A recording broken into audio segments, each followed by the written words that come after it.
안녕하십니까. 푸드스토리 진행을 맡은 유지상입니다. 요즘처럼 먹거리에 대한 관심이 높은 때가 없었죠. 이런 말이 있습니다. 지금 당신이 먹고 있는 게 바로 당신을 말합니다. 음식의 중요성을 가장 표현을 잘한 그런 눈기라고 생각이 드는데요. 우리나라 사람들은 흔히 그런 얘기를 많이 합니다. 밥심으로 산다. 신토부리가 최고다라는 얘기를 하는데, 그 말은 곧 좋은 걸 먹어야 힘을 쓸 수 있다. 또 더불어 가지고 이왕 먹을 거면 우리 한식, 우리 땅에서 난 한식을 먹어야 훨씬 건강에 좋다라고 알고 여지껏 살아왔습니다. 그런데 이분의 생각은 조금 다른 것 같아요. 무심코 차린 한식 밥상이 우리 가족 수명을 단축시킨다. 대단히 도발적인 표현인데요. 푸드스토리 첫 회에는 파워 인터뷰로 준비했습니다. 한식의 배신이라는 책을 펴내신 이미숙 박사님을 모시겠습니다.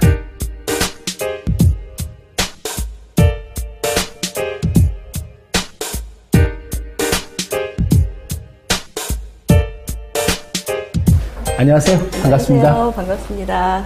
네, 상당히 무심코 차린 밥상이 우리 가족의 수명을 단축시킨다. 말만 들어도 되게 몸이 이렇게 좀 쪼그라든 그런 느낌이 나는데 어떤 이야기인지 좀 설명 좀 해주시겠어요? 무심코 차리지 말자는 얘기예요. 네. 무슨 얘기냐 하면 이제 방금 말씀하셨다시피 건강에 대한 관심이 굉장히 많이 고조되어 있고, 또 건강을 지키기 위해서 음식이 섭취가 중요하다는 것을 모든 사람들이 알고 있기 때문에 그와 관련된 정보들이 굉장히 넘쳐나고 있습니다. 네. 근데 그 잘못된 정보들이 너무 많이 유통이 되면서 오히려 건강을 해치는 경우가 많거든요. 근데 한식의 경우는 한식에 대한 정확한 정보가 아니라 그냥 무조건 좋다. 무조건. 왜? 우리 거니까. 그냥 더 이상 거기에 이론의 여지가 없이, 더 이상 과학적인 데이터도 필요가 없이 무조건 예전부터 우리 선조들이 계속 먹어왔던 음식이기 때문에 한식은 좋다라는 것이 그냥 불문율처럼 그렇게 되어 있는 것 같습니다. 그런데 이제 과학적인 관점에서 우리의 한식을 분석을 해보면 한식에 몇 가지 건강에 위해 요소들이 나오거든요. 근데 그런 것들은 공론화되지 않고 그것이 너무 묻혀지는 거죠. 일반인에게 제대로 알려지지 않고, 굉장히 그것이 안타깝고, 제대로 알려서, 그런 문제를 제대로 알려서 문제를 해결할 수 있는 방법들, 그런 거를 함께 고민을 해보는 것이 우리의 한식을 더 건강하게 만드는 그런 방법이라고 생각합니다. 그러니까 이제 제목 자체는 상당히 깜짝 놀랄 그런 제목이지만, 안에 내용에 들어가면 한식이 앞으로 더욱 발전해 나갈 수 있는 더 건강식다라는 거로 자리 잡을 수 있게끔 풀 수 있는 어떤 정책적인 대안까지 제시할 수 있는 그런 내용이 담겼다라고 이해를 하면 되겠네요. 그렇죠. 특히 일반 소비자들 입장에서는 가정에서 식사를 하실 때 어떻게 하면 조금 더 건강하게 우리의 밥상을 만들 수 있다 하는 팁을 여러 가지 제시를 하고 있습니다. 네. 지금 일단 우리가 얘기를 시작을 하려면 용어의 정의부터 다시 시작을 해야 될 것 같아요. 그러니까 한식이 도대체 뭐냐라는 게 있잖아요. 일반적으로 봤을 때 우리 짜장면이나 부대찌개 같은 경우에 이게 한식이다 아니다 이야기가 있고, 실질적으로 20대 젊은 남성들한테 부대찌개가 한식이냐라고 물어봤을 때 한식이다라고 대답을 했다라고 얘기를 하고, 우리가 속풀이나 이럴 때 자주 끓여 먹는 라면 같은 경우에는 오히려 20대 젊은 층에서 한식이다라고 생각하는 사람이 한 20%밖에 안 됐다라는 그런 데이터가 있거든요. 그래서 일단 선생님이 생각하시는 한식은 무엇인지 한번 그거부터 정의를 내려주시기 바랍니다. 네. 사실 사전적 정의라는 게 대부분 모호한 뜻을 많이 갖고 있습니다. 한식에 대한 것도 마찬가지인데요.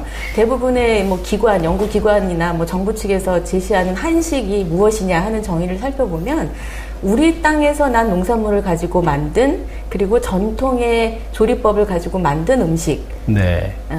오랫동안 먹어온 음식, 이런 식으로 설명을 하고 있습니다. 굉장히 애매한 거죠, 사실. 그렇게 따지면 외국에서 수입된 농산물을 가지고 수입 배추를 가지고 김치를 만들어도 그것은 한식이 아닌 것이 되는 거고요. 그렇게 되네요. 그러니까 변형 한식을 전혀 포함을 하지 않고 있습니다. 그런 정의들은. 그래서 제가 이 책에서 한식으로 생각하고 다루는 부분들은 전통 한식도 물론 포함을 하지만 지금 굉장히 한식이 많이 변형이 되고 있기 때문에 네. 그 변형된 한식까지도 모두 포함해서 네. 지금 현재 우리나라 사람들이 한식이라고 대다수가 인식하면서 먹고 있는 네. 모든 음식을 포함해서 설명을 하고 있습니다. 떡볶이의 경우도 우리나라 사람들은 거의 떡볶이 국민 간식이죠. 네. 네, 떡볶이를 그냥 당연히 한식이라고 생각을 합니다. 네. 그렇지만 떡볶이를 그렇게 많이 먹기 시작한 것은 그다지 오래되지 않았거든요. 네. 1970년대 정도부터라고 그렇죠. 알려져 있는데, 그러니까 그렇기 때문에 한식을 너무 그 범위를 좁히는 것보다는 조금 네. 더 넓게 해서 지금 21세기 지금 한국에서 한국인들이 즐겨 먹는 여러 가지 네. 음식들을 모두 다 포함하고 있습니다. 그러니까 명확하게 이게 중식이다 아니면 이건 이탈리아식이다 이거는 일식이다라고 규정할 수 없는 그렇죠. 나머지 우리가 식탁에서 쉽게 만날 수 있는 그런 음식들은 일단 우리 한식이다라고 규정을 하고 이야기를 네. 시작하는 거죠. 네. 그러면 본격적으로 이제 우리 한식에 대한 이야기를 먼저 해보려고 그러는데요. 박사님 책에 보면 바이오제닉 아민이라는 네. 새로운 잘 듣지 못하던 그런 물질에 대한 이야기가 나오거든요. 근데 이제 그거는 식품이 발효되는 과정에서 나오는 독성 물질이다라고 규정이 되어 있거든요. 네네. 그거에 대한 설명 좀 살짝 좀 해주실래요? 네. 이 책을 읽으신 독자분들이 많이 그런 질문을 해 오셨어요. 사회자님도 이제, 이게 뭐지? 처음 듣는데 하셨잖아요. 네. 근데 사실 우리나라 사람들이 콜레스테롤이 뭔지 다 압니다. 근데 콜레스테롤은 알지만 바이오제닉 아민은 잘 모르거든요.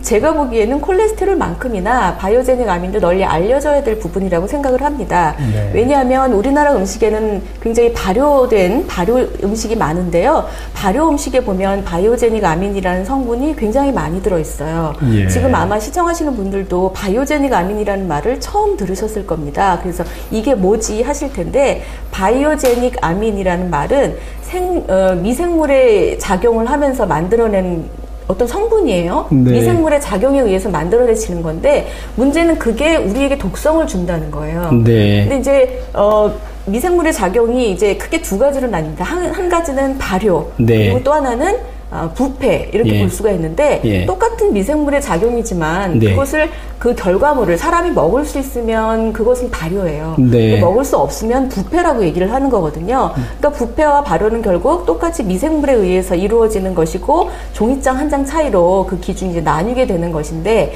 이 바이오제닉 아민이라는 것은 발효 과정에서 잘못돼 있을 네. 때 발효가 잘못 이루어졌을 때 그때 많이 생성되는 독성 물질입니다. 그러니까 그래서 발효가 아까 그 종이장 한 장 말씀하셨는데 부패하고의 차이에서 네. 발효가 오버가 돼갖고 부패로 넘어가거나 이랬을 때 생성될 수 있는 물질이다라고 이해를 하면 될까요? 오버뿐만이 아니라요. 이제 물론 네. 과발효의 경우도 문제가 됩니다만 발효라는 것은 이제 그 미생물이 번식하는 조건이 있잖아요. 네. 근데 이제 어느 정도 산도에서 이루어지는지 또 어느 정도의 온도에서 이루어지는지 어느 정도 습도가 있는지 하는 여러 가지 발효 조건이 컨트롤이 제대로 되지 않으면 바이오제닉 아민이라는 물질이 만들어집니다. 네. 그런데 단백질을 가지고 있는 모든 음식들, 모든 식품들이 발효를 할 때는 다 만들어질 수가 있어요. 그렇기 때문에 굉장히 광범위한 발효식품에 다 들어있다고 보는 거죠. 근데 우리나라뿐만 아니라 네. 서양에서 많이 먹는 대표적인 발효식품인 치즈의 경우도 아하. 바이오제닉 아민이 들어있습니다. 그런데 서양에서는 이미 그것을 알아서 네. 바이오제닉 아민이 덜 들어있도록 그 수준을 더 낮출 수 있도록 치즈의 네. 발효 조건들을 굉장히 많이 연구를 했어요. 아하. 그래서 한때는 치즈를 많이 먹고 갑작스럽게 두통을 일으킨다거나 혈압이 높아진다거나 이런 증세가 있어서 네. 이게 왜 그럴까 하고 이제 연구를 했죠. 그걸 예. 그 당시 이제 치즈 리액션이라고 불렀는데 예. 그런 과반응이 일어나고 나서 그 다음에 이게 바로 치즈에 들어있는 바이오제닉 아민 때문이구나 하는 것이 네. 밝혀져서 이제 치즈를 발효를 할 때 어떤 최적 조건 또는 네. 스타터로 뭐를 쓰느냐 이제 미생물의 종류 이런 것들을 연구를 많이 해서 바이오제닉 아민의 함량을 낮추려는 노력을 많이 했습니다. 네. 그런데 이제 우리나라 경우는 지금 많이 먹고 있는 발효식품 중에 바이오제닉 아민이 검출된다는 연구 보고는 분명히 학회지를 통해서 이루어지고 있어요. 네. 그렇지만 일반인들은 전혀 알고 있지 못하고 네. 그 연구가 굉장히 다양하게 이루어지지 않기 때문에 아직까지도 바이오제닉 아민 함량을 규제하는 법률이 없습니다. 네. 이것은 분명히 아주 시급하게 고쳐져야 될 부분이라고 봅니다. 바이오제닉 아민에 대해서 설명을 여러 가지를 하셨는데 제일 궁금한 게 그런 내용이에요. 바이오제닉 아민이 갖고 있는 독성 그 인체 해로움 그런 걸 어떻게 좀 요약을 해갖고 정리가 될 수 있을까요? 앞서 설명드렸던 치주 리액션에서 나타났던 뭐 혈압이 증가한다거나, 예, 그런 것도 이제 그거 또는 뭐 신경계통에 이상을 준다거나, 네. 또 식중독을 유발하는 그런 경우도 있습니다. 네. 그러니까 식중독을 유발하게 되면 뭐 복통도 나올 수 있고요, 설사도 나올 수 있고, 각종 식중독 관련 증세들이 다 있을 수 있는 거죠. 우리 보통 일반인들이 생각했을 때 상당히 독성 물질 그럼 요즘 이해가 가장 빠른 게 발암물질이다. 뭐 이런 거는 깜짝깜짝 놀라잖아요. 네. 그런 거하고는 좀 관계가 어떻게 되나요? 발암성에 대한 연구는 많지 않은데요. 네. 발암성이 만약 있다 하지라도 사실은 너무나 많은 양이 이제 있어야지 발암까지 가기 때문에 바이오제닉 아민을 뭐 그냥 발암물질이다까지 얘기를 해가지고 너무 심하게 얘기하는 것은 좀 어렵다고 그렇게까지 하는 것은 좀 좋지 않은 거라고 생각을 하고요. 일단은 바이오제닉 아민을 많이 먹었을 때 우리 그러니까 발효식품 내에서 그 농도만 가지고도 두통이나 혈압을 상승시키는 그런 부작용이 있을 수 있으니까 그걸 이제 경고하고 싶은 겁니다. 그러면 또 지금 우리 식탁에서 꼭 빠지지 않는 대표적인 게 있잖아요. 한식 그러면 바로 김치 그러고 얘기하는데 김치도 먹으면 대단히 위험하다. 이런 식으로 말씀하신 부분이 있어요. 뭐 고혈압이라든가 이런 얘기를 하셨는데 김치의 또 문제점에 대해서 한번 짚어주시죠. 김치가 이제 그냥 일반적으로 시청자들 또는 독자들은 그냥 간단하게 설명하는 걸 굉장히 좋아합니다. 그래서 먹으라는 거야 말라는 거야 이렇게 생각들을 하시죠. 그런데 이 책에서 김치의 문제점을 지적을 했다고 해서 그럼 김치를 먹지 말라는 얘기냐? 그것은 아닙니다. 그것은 분명히 아니고요. 김치를 먹되 조금 더 김치가 건강에 좋은 방법으로 우리에게 작용할 수 있도록 그렇게 김치를 이제 만들어 먹고 또는 섭취 방법 면에서도 생각을 해보자는 내용이고요. 사실 김치가 이제 절임 음식이기 때문에 나트륨 함량이 높은 것은 사실입니다. 뿐만 아니라 절이는 과정에서 원래 배추에 들어있던 칼륨이라는 무기질이 빠져나가요. 근데 칼륨이라는 무기질은 혈압을 낮춰주는 작용을 하거든요. 그러니까 김치를 만들기 위해서 일단 절이는 과정에서 이 배추라는 식품은 혈압을 낮출 수 있는 그런 잠재성을 다 없애버리는 거랑 마찬가지죠. 혈압이 높아질 수밖에 없습니다. 물론 뭐 김치가 저는 이제 김치의 문제를 지적을 하지만 김치가 여러 가지 면에서 건강에 좋다는 걸 제가 부인하는 것은 아닙니다. 이 김치의 여러 가지 다양한 연구 결과를 보면 김치가 뭐 콜레스테롤 수치를 낮춰준다. 뭐 암 예방에도 도움이 된다. 면역력을 향상시킨다. 이런 연구 결과가 많이 있지요. 그런 연구 결과 모두를 부정하는 것은 아니지만 혈압이 높은 경우에는 지나치게 김치를 많이 드시는 것은 바람직하지 않다고 보는 거죠. 앞서 설명드렸다시피 나트륨 함량이 지나치게 높기 때문에 그건 분명히 혈압을 높일 가능성이 충분히 있고요. 또 발효 과정에서 이제 젓갈을 또 많이 넣는 경우에는 젓갈에 들어있는 바이오제닉 아민의 문제가 있을 수도 있고 그것이 또 다시 이제 배추와 버무려져서 또 발효가 일어나면서 거기에서도 역시 발암물질인 나이트로사민 같은 것들이 만들어집니다. 그런데 그 연구 결과를 보면 모든 김치에서 니트로사민의 농도가 높게 나타나는 것은 아니에요, 사실. 그래서 너무 걱정하실 필요는 없는데 젓갈을 많이 넣었거나 또는 발효를 시킬 때 고온에서 빨리 익혀서 드시는 경우에는 니트로사민의 농도가 높아집니다. 그래서 저는 저온에서 천천히 숙성시켜서 드실 것을 이제 그 대안으로 제시를 하고 있는 거고요. 젓갈을 많이 넣는 것보다는 젓갈은 조금 적게 넣으시는 것이 조금 더 안전한 그런 김치를 드실 수 있는 방법이고 이런 제가 말씀드린 내용들은 사실 이미 학술지에 다 발표가 된 내용이에요. 그런데 제가 안타까운 게 이걸 학술지를 읽는 전문가들만 알고 있지 실제로 가정에서 김치를 담그는 주부들은 모른다는 거죠. 그래서 제가 주부들 상대로 강연을 하다 보면 그럼 김치를 담궈서 바로 냉장고에 넣어야겠네요. 이렇게 말씀을 하세요. 당연합니다. 김치는 바로 김치냉장고 또는 그냥 냉장고라도 어쨌든 저온에서 발효를 시키셔야 됩니다. 약 4도씨 정도 적당한 발효인데요. 그런데 이제 일부 주부들은 보면 실온에서 익혀야 더 맛있다고들 또 그러세요. 실온에서 익혀서 하루 이틀 뒀다가 그걸 이제 냉장고에 넣는다 이렇게 말씀을 하시는데 저는 그 방법이 좋지 않다고 강력하게 말씀을 드리고 싶고요. 김치를 버무리신 다음에는 처음부터 낮은 온도에서 발효를 서서히 시키는 방법 꼭 가정에서도 그렇게 하셨으면 좋겠습니다. 그러니까 이제 김치의 가장 중요한 문제 하나를 꼽는다 그러면 나트륨 문제. 그 다음에 이제 그 발효를 젓갈을 넣음으로 인해 갖고 바이오제닉 아민의 또 생성 문제 이런 문제를 요약해서 지적을 할 수 있겠네요. 그래갖고 가급적이면 저온에서 담자마자 김치 냉장고에다가 숙성을 시켜서 가정에서는 먹어라. 거기까지 대안까지 다 말씀해 주셨습니다. 또 그럼 하나 이제 더 들어가갖고 젓갈 지금 계속 얘기가 나왔는데 젓갈에 대한 이야기도 좀 한번 구체적으로 좀 짚어주시죠. 예, 젓갈이 사실 뭐 굉장히 우리 조상들의 지혜를 나타내주는 거라고들 많이 얘기를 합니다. 물론 한꺼번에 많이 잡힌 물고기를 저장하는 수단으로서 굉장히 유용한 수단이었으면 분명한데요. 젓갈도 지금 우리의 입장에서 보면 물론 예전에는 젓갈이 있었지만 그것도 많이 먹을 수 없었거든요. 그러니까 고혈압을 위협할 만큼 그렇게 많은 양의 젓갈을 먹고 그러지 못했습니다. 사실 예전에는. 근데 요즘에는 너무 먹거리가 넘쳐나는 그런 상황이다 보니 젓갈도 넉넉하게 먹을 수 있거든요.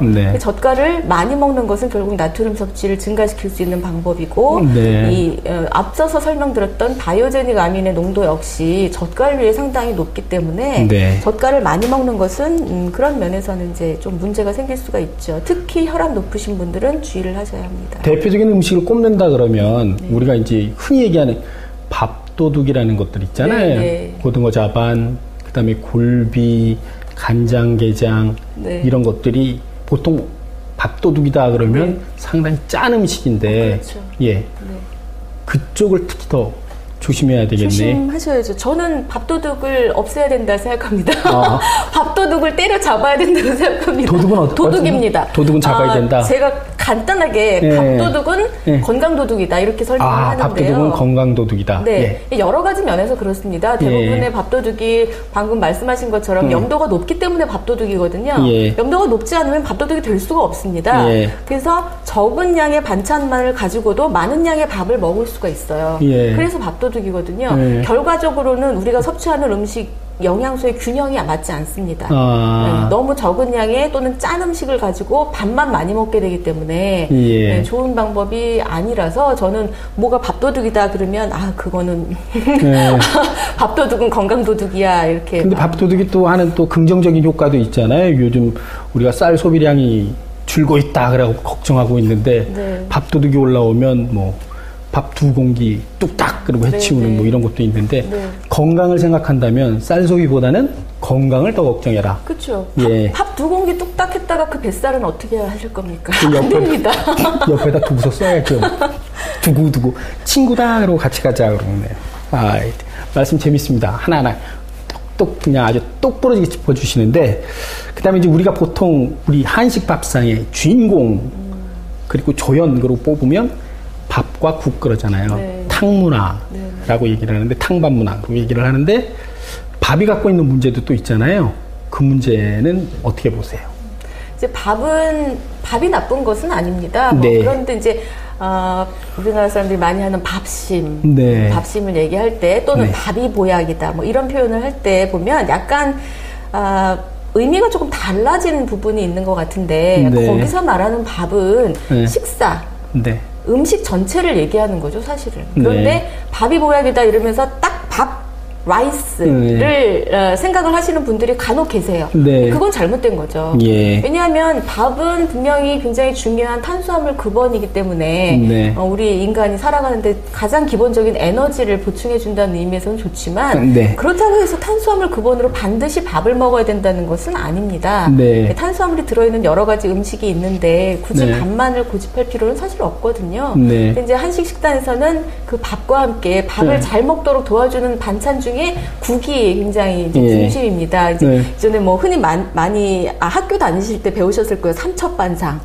그럼 이제 시험에 많이 나오죠. 삼첩반상에 뭐가 들어가요? 삼첩반상이냐? 그럼 밥이랑 국이랑은 안 들어가요. 첩에 김치도 안 들어가요. 그 기본이란 얘기거든요. 그만큼 우리 밥상에서는 빠지지 않는 것 기본으로 이제 알려져 있는데 지금 우리 정부에서는 국물 덜 먹기 캠페인까지 합니다. 그렇죠. 그게 이유가 뭐겠어요? 문제가 있기 때문이거든요, 사실은. 그렇다고 해서 뭐 국이 너무 나쁜 거다 이런 것은 아니지만 국의 문제는 뭐 계속 나오는 나트륨이 너무 많아요. 나트륨이 많아요. 그 이제 뭐 나트륨 함량 1위인 음식, 예. 그러면 짬뽕 이런 거 이제 보도가 많이 나왔습니다. 그죠? 짬뽕이 도대체 무슨 죄가 있습니까? 예. 짬뽕에 그 큰 그릇에 가득 국물을 부어서 먹기 때문에 그런 거거든요.